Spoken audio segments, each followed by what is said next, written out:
probably been the most effective workshop I've ever taken. Tipping taught me to become all the way positive. Learning the process of turning the impossible to possible. One of the best ways to face yourself, face your obstacles, and to move forward. Share, whether it's words, magazines, or food. Tip will help you and be effective to you no matter where you're at, but particularly if you're going through some challenges. Well, what do you mean impossible? Okay, where were you living before you came into Tip? Well, I was living under a bridge. Did you think your life would ever change? Well, no, I didn't think I would ever change that. I'd still be living there until I die. Taking oneself and opening it up, digging out all the bad stuff, closing yourself back up, and moving forward. When I came to tipping, it enlightened me. So it made me feel like I got something that I can do to help somebody else, or something I could say that can encourage somebody else. So it was like a lot of encouragement for me.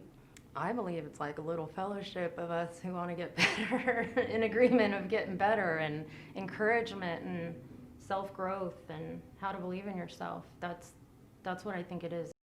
The first day I walked in, I had to bring my grandson because I didn't have a babysitter.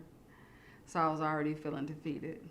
I wasn't impressed at first because I felt like this is going to be really intense. We were all a little nervous. I won't say scary, but it was intimidating. I just didn't know where it was going to go, but I felt alleviated when it was all done. It was just a class, you know what I mean? But then once I got into the class and got to learning how they were doing the class, I got a lot from it. So I kept coming back and kept getting more enlightened. She taught us to leave all the negativity outside the class. I have my grandson, and I'm already prepared that he's gonna clown. They let me know, Michelle, it's okay. And I'm like, yeah, you say that until he start making noise and crying. I might have to leave early. It was a real new experience, you know, because no one really took that time and made me aware of what I was doing. They weren't judgmental, which is what I get a lot, which is another reason why I feel so defeated a lot. It was, we all have obstacles, we all have barriers. One of the people in the group was talking about something that happened with them in their family, and it made me think of something that happened within my family. And now he started crying, and I started crying. I was crying a lot, because I was getting free. When you see people that clearly shouldn't be sitting in front of you, whether it was the grace of God or their own, deep grit digging down to pull themselves out of a circumstance, it's incredibly moving. Barriers were being alone, negative thinking, I guess you could say, that I'll never get out of this position I'm in. Barriers is something that will prevent you from doing what needs to be done, either in that moment or in the future. Failed work attempt. Another failed work attempt. Even though I'm smart, I'm these things that I know, but my body just does what it does. I would go to a job interview and get mad in the interview. That doesn't work well when you do that. And it's behavior that I knew I was doing, but wasn't able to stop. It's severe fibro, and it's got chronic fatigue with it. And I have so many other issues too, neurological, severe dizziness, double vision, vertigo. They had me in the hospital. They didn't know what to do. I couldn't walk, walking into walls, spinal surgery, 2 of them in the last 2 years. It's just going. And psychologically, I was having a hard time being unemployed for as long as I was, and not being able to look for work in the ways I used to do that, in my own office and laying out books, and now I'm in the front seat of a dirty car with McDonald's wrappers everywhere. I do things in patterns, and if one of my patterns are out of order, I'll stop. If A is not first and B end up going first, I'll stop, because A has to go first. A lot of my barriers are stemmed around fear. Fear of the unknown, or excuses. I'm tired, I don't want to do that. That's not necessary. At the beginning and end of each class, we'd have to write our barriers. At first, that was a little hard for me to come up with my barriers because I was probably in denial. And Are you going to own up to it? Or are you going to really deal with them? Or do you divert from them in order to not have to deal with them? when I think about it, then I start crying and do all the negative self-doubts and all that stuff. Being homeless and not having a job, that's all temporary. What led to homelessness doesn't have to be your barrier. I think we all need to learn that lesson about changing you if you want to change it. The barrier is deeper in your mind and in your heart. Life was so difficult for so long for me that I began to come in agreement with thoughts that popped into my head or were spoken over me that were lies or negativity, and kept me kind of entrapped in that. So once I began to notice that I can break out of these and create goals and I have a future, I really, really do, then I could participate in that and believe in myself again. If there's a big problem and little teeny weeny you, this will never change until you become different, and this now starts to become smaller. So when you change your mind, you change your heart, then you can overcome those barriers. My number one goal is to full-time employment. One was my drinking. That was always first on my list.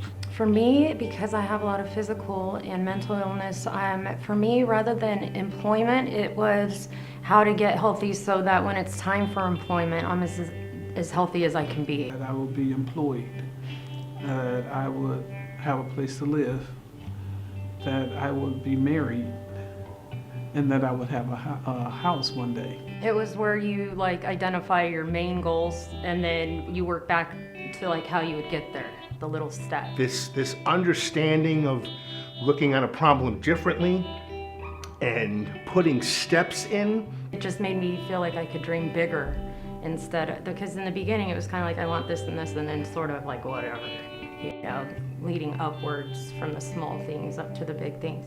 When I went backwards, it made me think, I do want to be a real estate agent one day. I do, I could claim these things first and then realize, how do I get to them? Logically tackling your problem or chipping away at it little by little until the point when it may no longer be there. I had 5 court cases going on at once due to my drinking. And there was one where it was supposed to close and they were saying, you know what, no, we don't care you had surgery on your neck. We want you to spend the night in jail. And I came to group and I was like, man, and I just was pissed. And I wrote that down and then that ended up going over very well. Case closed successfully. Praise the Lord. It was my inability to trust and to allow people to get close to me.